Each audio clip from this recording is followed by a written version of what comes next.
We are back. Welcome, everybody. We get caught up in your business.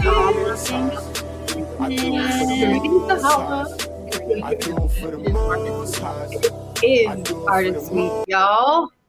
You know, that's one of our favorite weeks, you guys. So I'm excited to be able to share with you guys Camille. Yes. Amazing metal sculpture. Is that what you call it? Metal sculpture? Metal sculpture? Yeah. Yes, artist. Mm-hmm.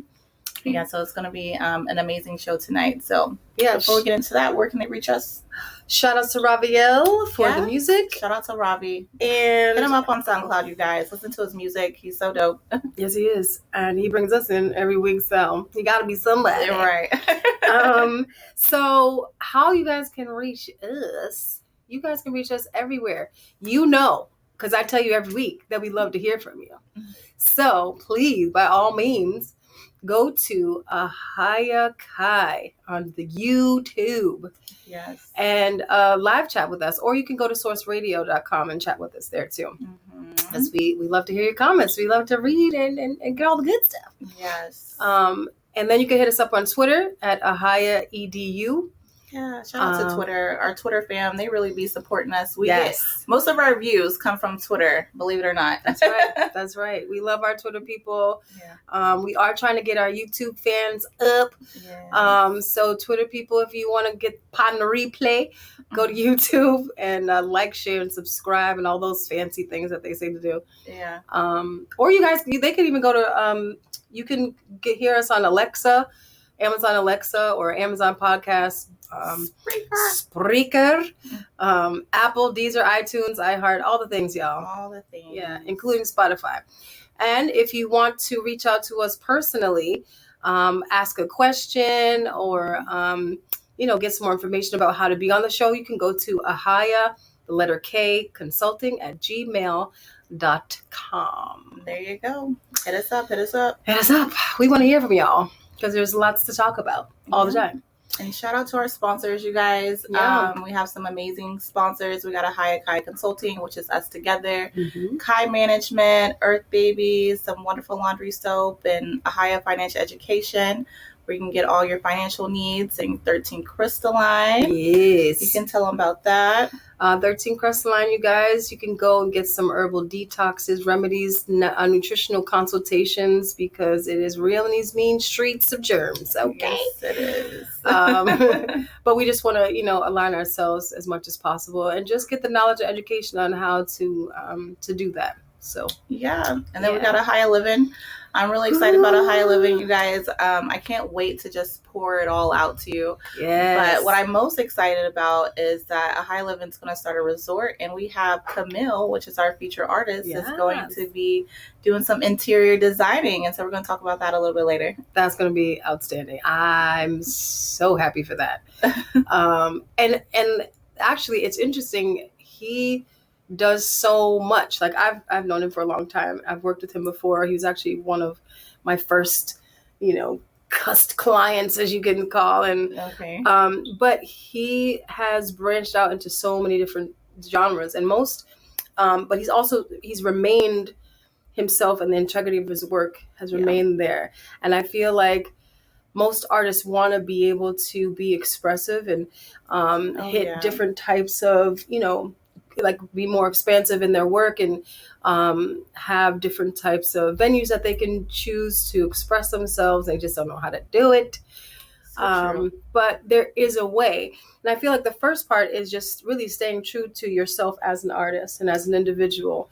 So important. Yeah. It's so important to be able to do that, especially when you're doing it for the culture, and that is so Camille. Like when you look at his art, you can know that it just represents culture. Yeah. And who he is. And he has a very unique point of view. Yeah. And you can see, if you look at his stuff, oh my God, that's Camille Peters' work. Right. And that's pretty phenomenal, for someone who is still up and coming after, decades of hard work. Yeah. But I really appreciate what he has brought to the table and the amazing expensiveness that is about to unfold. I'm excited for them. I'm excited for really all artists that's able to brand themselves that way, because it doesn't happen overnight. No. It takes consistency. Always. And you just have to be really dedicated. Yeah. And another thing we spoke about on a previous show is having a business plan and having a focus so that you know what it is and how to get to reach those goals. So much easier. So much easier because we be fumbling. Yes, when you have a plan, it's easier to stay focused, because without it, you're going to be bouncing from here to here to here, like you forget what your goal even was in the beginning, you know, and you just get easily distracted. I know for me as a business woman that I can just dibble dabble in just about anything, but if I don't have a plan or if I have a plan, I'm able to remain focused and just dibble dabble in my plan, Dibble dabble in the plan. Girl. Okay. Come on. Stay focused. So there's so much you have to work on within your own business. That's and sometimes you forget you don't really need to do this over here or this over here. Like you just got to stay focused on that one thing. What they say, stay in your lane. Stay in your lane. Stay in your lane. Stay in your vision. How about that? Keep your vision right and keep checking in. It can change. There's nothing wrong with that. That's right. If you're finding that some things are not working, your strategies are not are giving you the results that you're used to or wanting, then try again. There's nothing wrong with starting over or fresh or having a different perspective, and even sitting down, having a consultation with someone like us who have a different view and can bring you some great tips on how to make that work. But girl, if you ain't got that master plan, that plan ain't gonna work out. What do they say? When you're in a little bit of everything, you don't get nothing done. That part, and that is the main part. That is the main part. But suffice to say, you can be very versed in a lot of things and make it work in your lane. True. But you don't have to wear every hat. Yes. You can. It's okay to especially in a visual artistry. You can be more expressive and fluid in that way. Different businesses obviously call for different things, but being that it's Artist Week, we're gonna talk about these artists. And it's okay to express it. Some people might want to mix genres of music, right? Yeah. And there's a way to do it. So if I wanted to have a little country twang in my R&B flavor, who's to say I can't do it as long as I'm doing it right? Right. But I'm not trying to market myself as such. I'm just have to stay in my lane. Yep, stay in your lane. Yeah. So it's going to be very interesting. We have so many amazing questions for Kamel. We're going to have a little bit of a video to I'm really see how he does what he does, painting with fire. And before we get into him, you guys, let's talk about how you can actually reach us. Yes. And so that way, if you do need help, getting your brand, established, or you need help with your plan, be able to stay focused, you can book a consultation with us. So that's right. Go to shopblackenterprise.com, click on your business planning tab. And if you need any financial help, you need help, like maybe you need a loan, you need a business loan, a personal loan. It's tax season too, guys. And so if you need help filing your taxes, we got the people. We got the people. So we got you. And so just go to AHAVA Financial Education and go ahead and just book a consultation. And whatever your needs are, then we're able to help you with that. And then Kai Management. Yes, come to Kai Management. If you are interested in a revamp on what you currently have, if you don't have a website, you need a sales funnel, you need a way to direct the people to buy your things, a strategy, a marketing strategy, so people know how to see you on all social media platforms, etc. Yes. Come and holler. And if you are interested in having us both, just go to AHAVA Consulting and we will hook you up for a good flavor. But you have to be a merchant on Shop Black Enterprise to get the discount. Yes. Okay. And please be a merchant. There's so many great benefits of being a merchant. And it's only like, what, $9, $8 a month? It's less than $10. Less than $10. You know what we're going to do? Next week, we're going to have to really list out the benefits because I don't think we focused on that enough. We haven't. And so we need to do that. We're going to actually, it's Mel's Corner next week.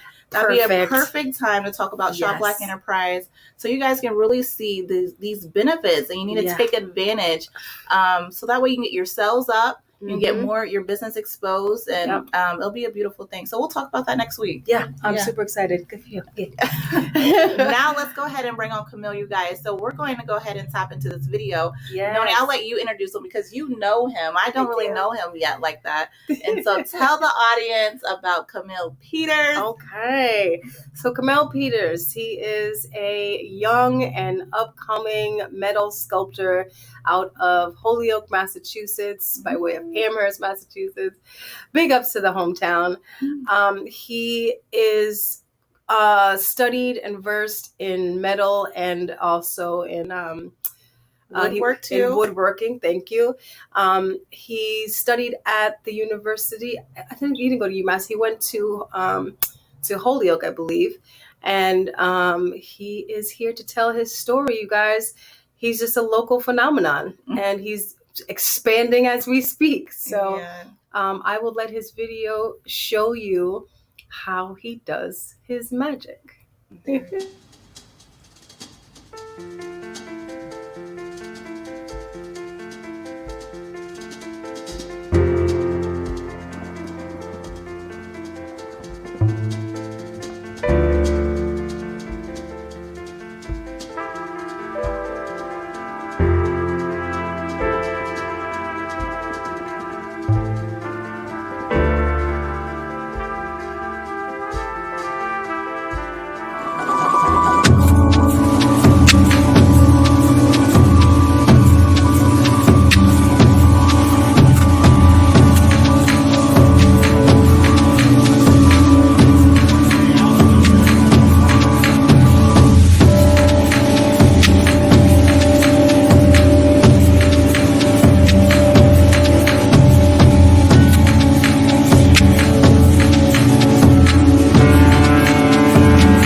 So basically with the different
So basically with the different temperatures, you're creating more different textures.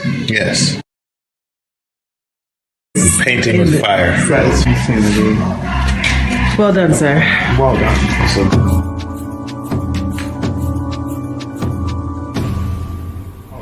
So then I can take, say, a piece like this. You see that? that's almost like a layer of ash sitting on there now.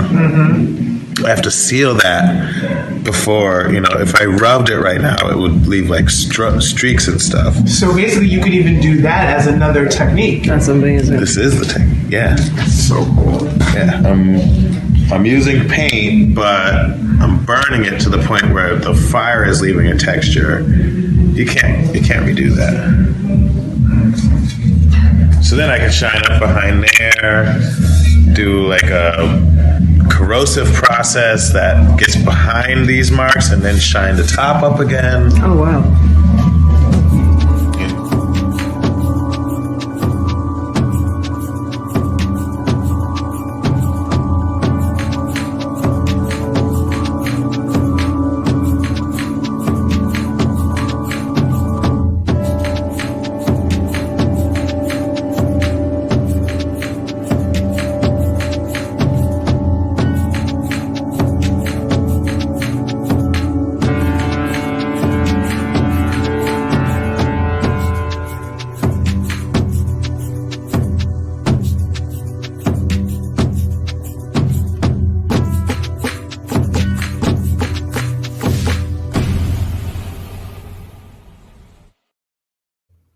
Yay! Are we Bravo!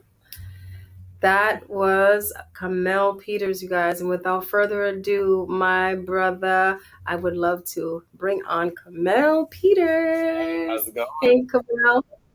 Good. How is it going? I think you're a little low. Low in the volume. Oh, there you go. Now I can hear you. Can you hear me all Welcome, right? Kamel. Mhm. All right. Yeah, thank you for having me on. This is wonderful. We love to have you. So that was a throwback from I think 2014, maybe. Oh, wow. That's a long time ago. It's sort of aging my work or myself, that is. But Well, the reason why I bring it up is because that was a pivotal point where you had just started using that type of technique. And the process in and of itself was just absolutely amazing. How you would drip it on and all that stuff. It's just incredibly beautiful. I don't know the procedure. I don't know the technical terminology, but It's amazing. it is amazing. But first, without further ado, let the people know who you are and where you come from, what you're doing, and all the good stuff. yeah, my name's Kamel Peters. I've been a metal sculptor for 15 something years now, according to that video. Things have been going great. I did end up at Hampshire College, sort of after I think the bookmark you left there, and that was a wonderful pivot into who I've become to this day.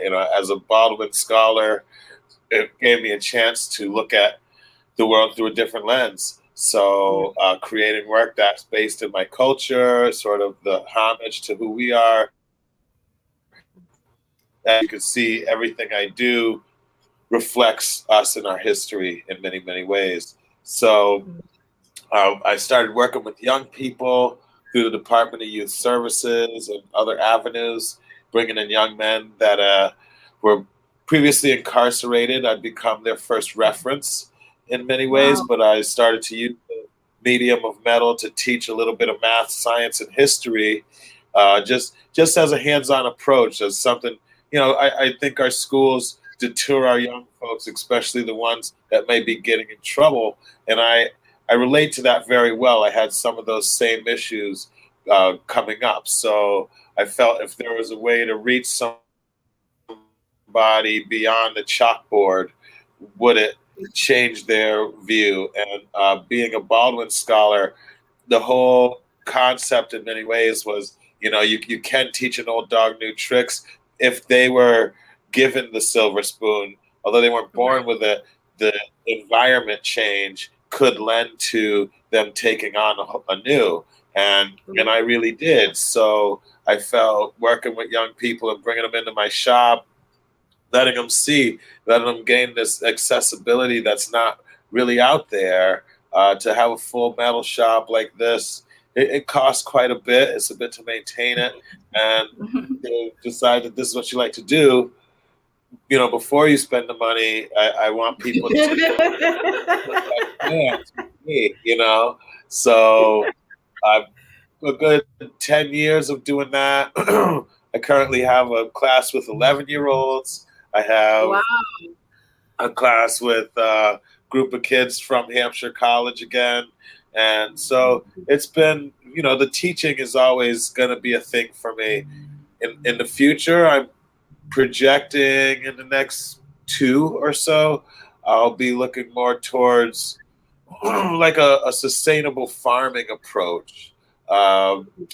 When you're working with, especially young men of color that have been involved in the industrial complex in any way, shape, or form, whether it's jail or schools, if I find bringing them into a large brick building is reminiscent of a form of oppression in many ways. So if I could bring them to a farm, have a bonfire, pull food out of the ground, work with some animals, and then still do the artistic work through metal and wood and so on and so forth. It's more of a well-rounded approach to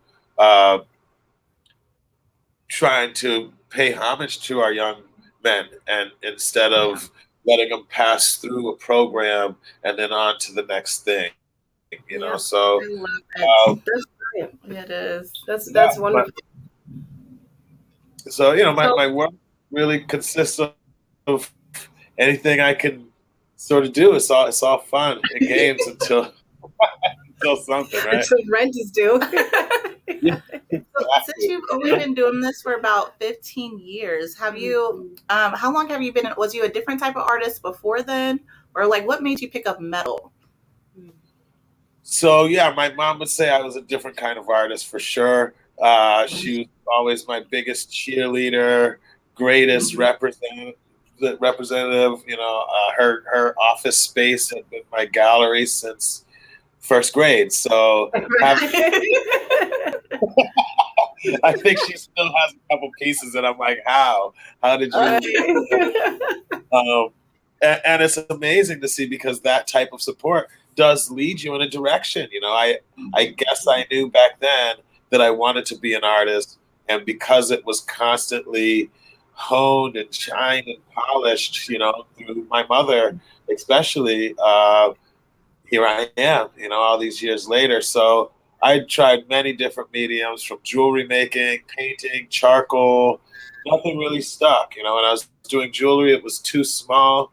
And when I actually got to Hampshire College, this class of 06, that's our beginning year, I found a blacksmithing, intro to blacksmithing course. And I remember walking around with the first thing that I made. It was this metal spoon.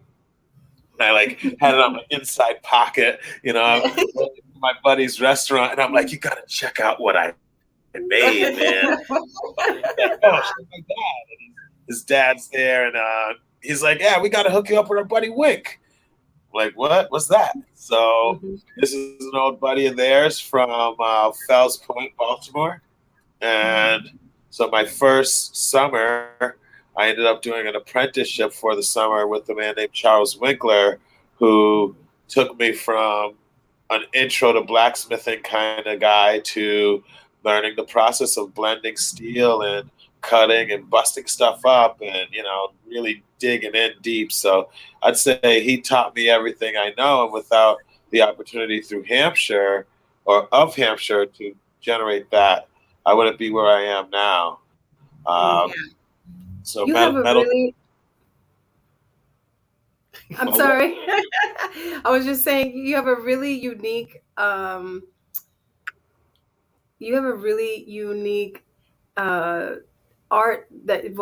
that you use to create your art. The material that you use to create your masks, are you still using old propane tanks to do that? Oh man, that was Wink's biggest joy, I would say. And God rest him there. He found objects, discarded objects. The concept of there not being a such thing as nothing. Even the smallest thing counts as something. So to keep metal from going into a recycling / whatever and refurbishing it and turning it into something amazing that someone will cherish. Yes, I cut up propane tanks, oil tanks, anything I can get my hands on that, especially the propane tanks that we use on our grill, because it's something we recognize, and that bell curve is great. With a bit of blacksmithing, I empty the tanks out, and then I have this raw material that has this history or story to it. And to me, it's about the stories. Where was this thing beforehand? Did somebody cherish it? Right? It made nice, but there are pieces of wood that I get that come from early times, and pieces of metal as well, that come from early times that become sacred. I have an auger bit in a sculpture that my grandfather used to build his house on Thompson Street in Springfield. So those pieces become immortalized and something you can pay homage to when they're trapped into a sculpture that we, now can reference that way. So I remember you showing me wood that was made from termites, or termites had actually gotten into the wood, and it created this beautiful, it was so beautiful, the texture that they, it's like, where is it at? Burrowed in. Are you looking for it? Do you have some? Oh my God. I'll never forget it. It was, because I didn't even know that was a thing, Yeah. And I haven't seen anything like that.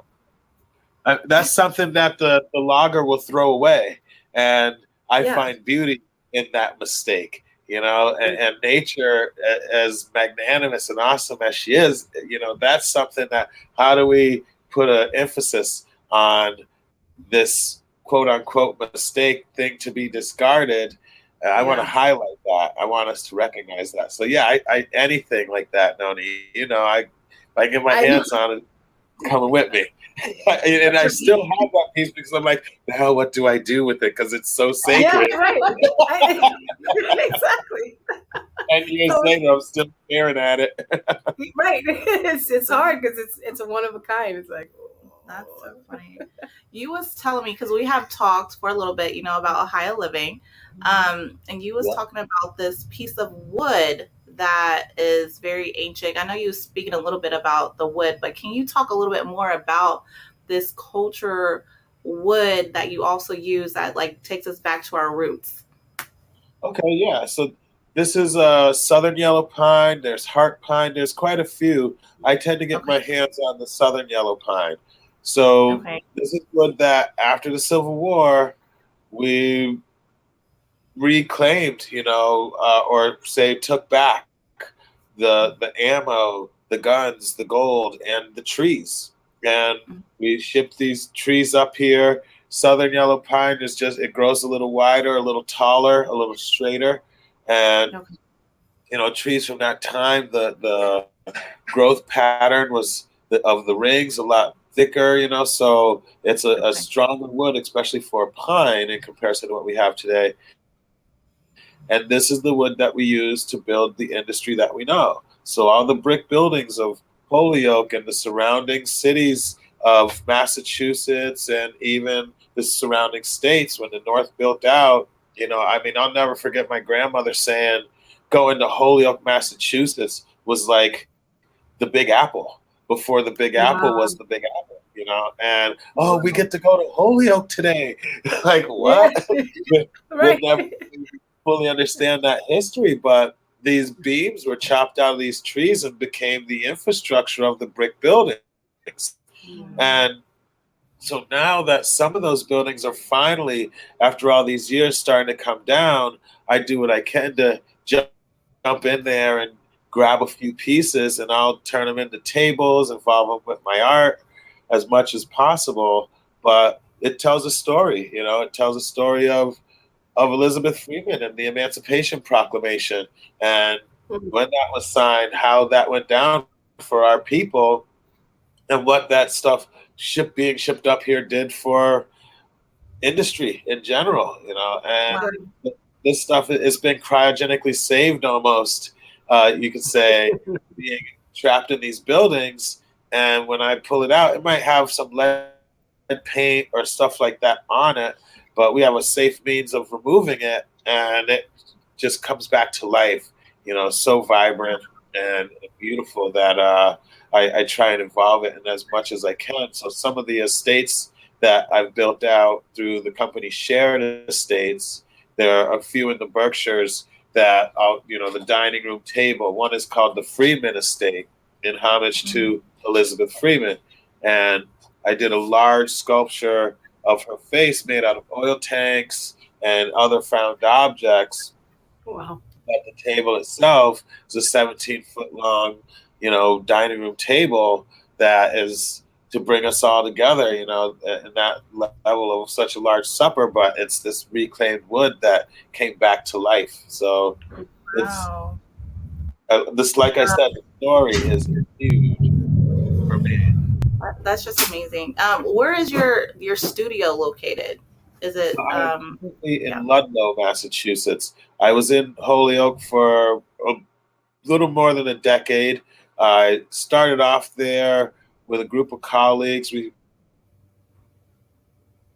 started a company or built a company called Brick Co-Workshop. And so it was a few colleagues from Hampshire College, a few others from like BU, another one who was a Hampshire alum from years and years before.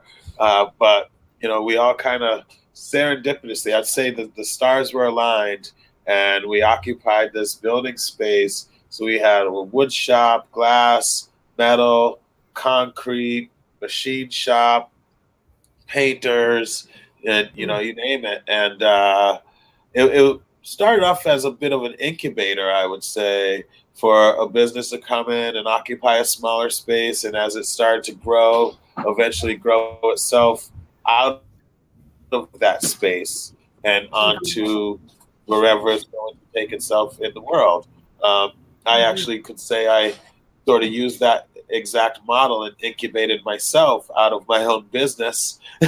And I was sort of under the umbrella of Brick Co-Workshop and a bunch of great friends still, over there. I'll never leave that behind. I started off in 1,000 square feet, about 5 years into being there, a 3,000 square foot space opened up that was in the same building. So stayed there for another 3 years. Wow. 4 years. And then, COVID hit, things weren't going so great, but the opportunity to take over this space in Ludlow, which is 6,000 square feet, tall ceilings, more of an open warehouse space.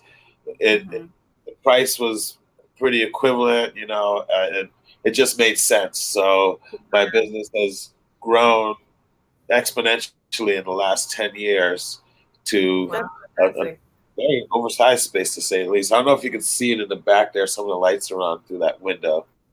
Oh, that's the space. Okay. Yeah. Wow. I'll try and give you a little tour if it doesn't break up too much. We can walk out there. I do want to let the listeners know that if you cannot see what the slides that we have here showing his work of these masks, then please go to our YouTube channel, AHAVA, so you can be able to watch it live, so you can see this amazing work that we're looking at right now. Because it's unbelievable. When I look at your work, I think of my mom. It brings me back to my mommy, because she just loves just African art. Like if you go to her house, there's just tons of masks and stuff. She would love this stuff, and I just love it. I love the culture in all of your pieces. Like it's just I never see nothing like it. Thank you. Truly. Thank you. Yeah. And those were not small. Oh, they're big. Those masks are big. Yeah. The last I'm 5 feet. They were at least 3 or 4. Yep. Yeah. Wow. Yeah. Very beautiful. And this woman that you have right here, that's him. That's sorry. You. Come on. All right, we gotta go back. Oh. Go back. Wow. Okay, so how do you do the hair? Like, I mean, How long did it take for you to do that? You want to know what's so crazy? Is that the client who purchased that just gifted it back to me. What?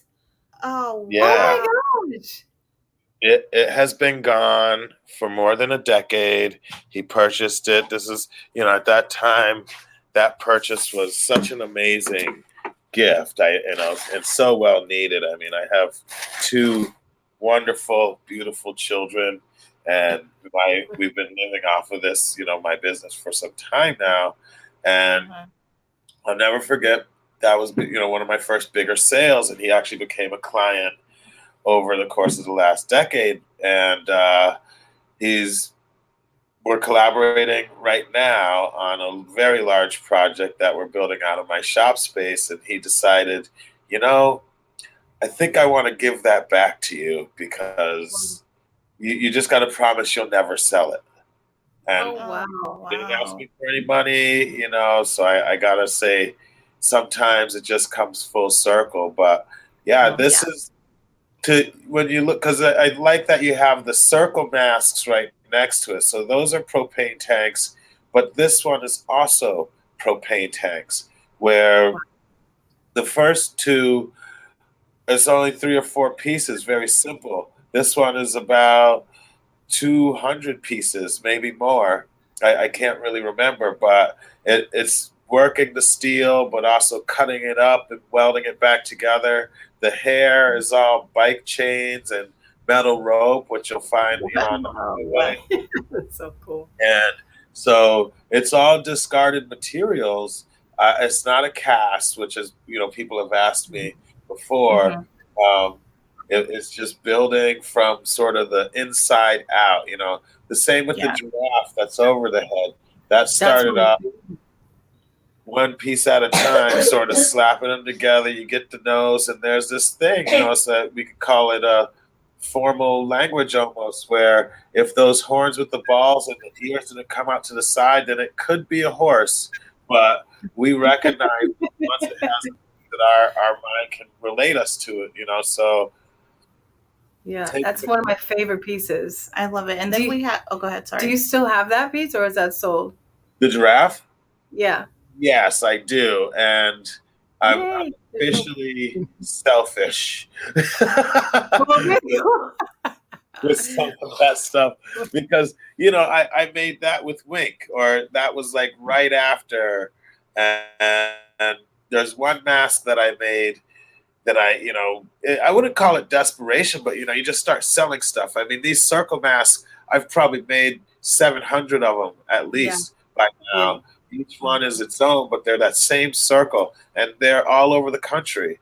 Yeah, so they're phenomenal. They share a name, they share emotions that somebody related to that specific thing, and so the one mask that I sort of made with Wink, I ended up selling that to somebody for some very delicious food. They run a great restaurant called Gypsy Apple out this way.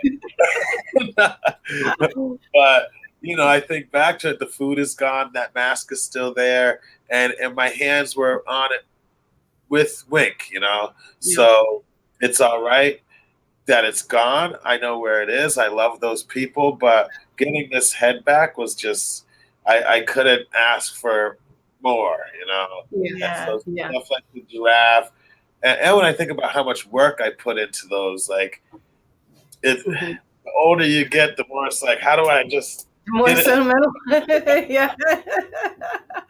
So you also have you basically renovated the entire restaurant of High Horse, which is still one of my favorites. I don't know if it's still in Amherst, Mass, but it's not there. Oh my God, that's so sad.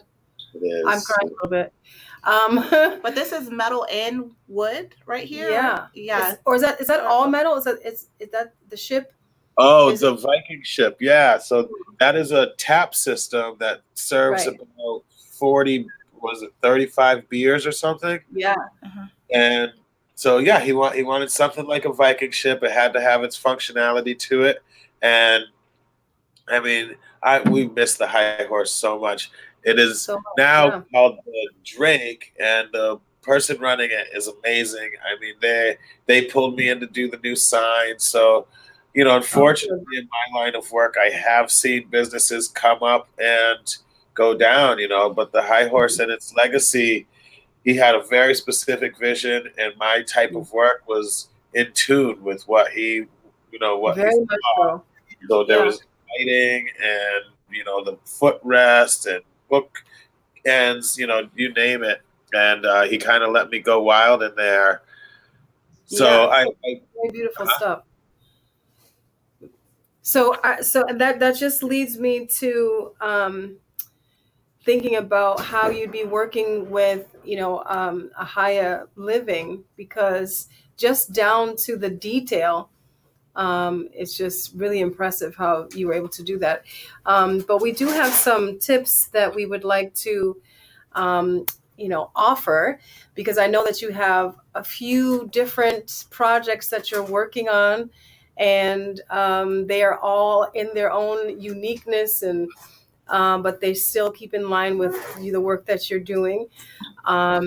So we have some pro tips that we want to go through, if that's all right. Yes. And before we get into the pro tips, I just want to let you know I'm super excited about AHAVA living, about you just doing your thing, your creativity and just really letting you flow. Like, my vibe is your vibe. And so I'm just very excited to see what you come up with and how beautiful it's going to be. And you guys and the listeners, he also does wood too. Also, as long with metal, we didn't really display a lot of the woodwork here, but you do it all. Lightings, light fixtures, literally everything. And I'm really excited about this. Super excited. So I just wanted to tell you that on air. Let it be known on air. Thank you. But some of our pro tips that we have for you is to create a business plan. You've been in business for 15 years, I guess now. I don't know if you actually have a business plan created. You do? Yeah. Awesome. Okay, good. So that'd be great. And another thing we was thinking about establishing a holding company for you, because you have all these different brands and different collaborations together. If you have a holding company, so that way we can start getting you some funds. I've been talking about and looking to do the paperwork. I have a meeting on the 28th of this month to start generating paperwork to become a nonprofit. One of the issues I ran into working with the Department of Youth Services and one of their sub companies, you could say, was just that I'm not in control. So it's almost like I got to see the belly of the beast, where kids come through the program, funding runs out, and the kids are out of the program, and there's nothing there for them, and I want to be able to create more of a tracking system that works with a young person from junior high through the rest of grade school to push them on a track of, and so the nonprofit would kind of, or whether that would be a holding company necessarily, we got a couple different businesses going on right now, and by we, I mean me. In collaboration with a couple of buddies. Kamel Nolan is a brand that creates one of the masks I think he showed. So it's taken my work to sort of another level with a painterly approach. And his work and we're going to really push that towards the gallery scene / anywhere else that seems, to fit. Another company I've started just recently as well is Mojo Metals, and that's with me and a good friend Julian Helper at Steelhead Studios. He is another metal worker who's part of Brickco Workshop now, and we're doing large sculpture, large exterior, or of an artistic approach. I think I sent you that boot that we just installed. I might have texted to you, but that's sort of the grand nature of where him and I are going. And so now there's 3 companies, mine, these 2 alike, and the Diesel Works that wants to work with young people. So where the holding company comes into play is something I'm definitely very interested in gaining some more information from you, for sure. So yeah, we actually have as a separate tip to actually get a .org for your children's program, and that is definitely going to be separate than your holding company. You can go under it if you want to, but you should certainly have a nonprofit so that you can have people funding specifically to you, and that way you can track where the money's going and how it's being used, and Yes. it's just all for the taking. You can definitely auction some of your work too for your children's program. I Mhm. mean, people will, I know, will be able to. You get a lot of great money coming in from your work, from being auctioned off, just dedicated for the children. One, people love children, and then people love your work. You put them together, that's a lot of money right there. It's just a good combo, like spaghetti and meatballs. Yeah. Spaghetti and meatballs, But one thing that I really think that you should do though is create a portfolio for where you're going. Like you have things a little bit of everywhere, but you really are trying to separate yourself right now and go more into like commercial. I feel like it's more of like commercial work, more of like just bigger projects, instead of the one-on-one thing. I think you're just a luxury, a higher, what am I trying to say? Just a high-end luxury, yes, designer. Yes, all that worker, is you.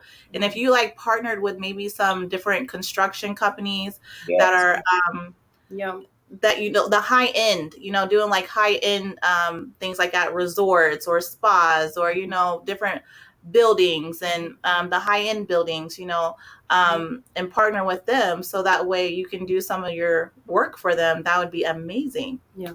It's funny you say that because that's what that boot was for. Is for a large construction company out of Boston, the Boston area, and that was sort of the first time I broke ground doing something like that. But it wasn't direct; it was through a company called Modvic, and so he was an intermediary there. I like what you're saying because I do feel you have to make it to a certain platform in order to be recognized. If I was in my 1,000 square foot space, it wouldn't be treated as sort of same there. But now that we're starting, I have the portfolio pieces. So this is something I've said a few times to my buddies, like we got to put a portfolio together that just lets people see us, 3x5 card that invites you to our Instagram and our website and so on and so forth. And so it's all happening. And I kind of coined 2023 because it was a little rough bumbling through the last couple years of COVID. And, I'd say I got very lucky in that I was doing more commercial work and all of a sudden it just immediately transferred to residential. People aren't opening up a new business. Now they want to make their house nice. And I was able to find an avenue there. But now businesses are starting to come back. And I'm trying to be ready for that. So I think the direct attack on, construction companies, this is who I am, this is what I'm doing, but where's the portfolio, right? So it's not a chicken or the egg anymore. We got to get this egg going, and then. So we're here to help. So we'll make that connection, and it should be in line with what you're trying to convey. You've already got what it is that you need. It just needs to be put down on the paper. I think we're so close. Hopefully, I'm one of your easier, or we could say more fast track clients, that comes through the show because I'm ready. But as we know, and I've been realizing, there's only so many hats you can wear. Do not ask me to write a grant. Who's doing it for me? No, you need a team. You need a team. Yeah. Right. Yeah. And so the artist needs to be left to do the art. And the more I realize that, the more it's like calling all cars. How do we make this fly? And this is just perfect timing, I gotta say. You definitely need management. But real quick, because we're a little bit over time, can you help people or guide people on how they can reach you? How can they buy your work? Where can they contact you? All the things. Yeah, the website has an easy form. I mean, I will say I'm pretty old school, so my telephone is a direct connect. Facebook at Camille Peters is wonderful.